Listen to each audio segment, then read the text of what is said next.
Hi everyone, welcome to the tutorial on the introduction to ellipse drawings. So there's a lot to go over, so let's get started. The first thing you're going to do is come up to this toolbar and click this second icon, which is the Draw Shapes panel.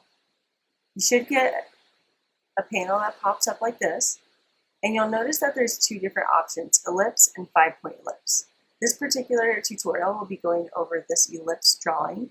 This is really how you do it with a mouse click, and then you drag your mouse, while the other one you add several different points. So they're very different tools.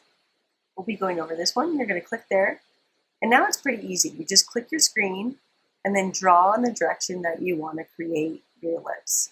You'll notice that it moves with my mouse, and this particular ellipse is not filled in yet. So this is called a ghost ellipse. It's basically just a way to show you where you're drawing, how big it is, and basically a representation of what your ellipse will look like.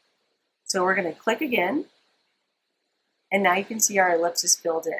So drawing the ellipse is pretty easy. One thing you definitely should know is if you look at my screen, I'm centered at 0, 0. If you reproject your screen, you're going to want to reproject your main view everywhere you go to draw shapes in general, but with ellipses. If you go up to the North Pole or you go to different latitudes and then you just start drawing shapes and polygons or ellipses, you'll notice that there's a lot of distortion, and that's because you're not reprojected. So keep in mind that you want to always draw closest to your reprojection. I'm going to pull up the feature table really quickly so you can just get an idea of what that looks like. There's a couple of fields in here that may or may not be important to you.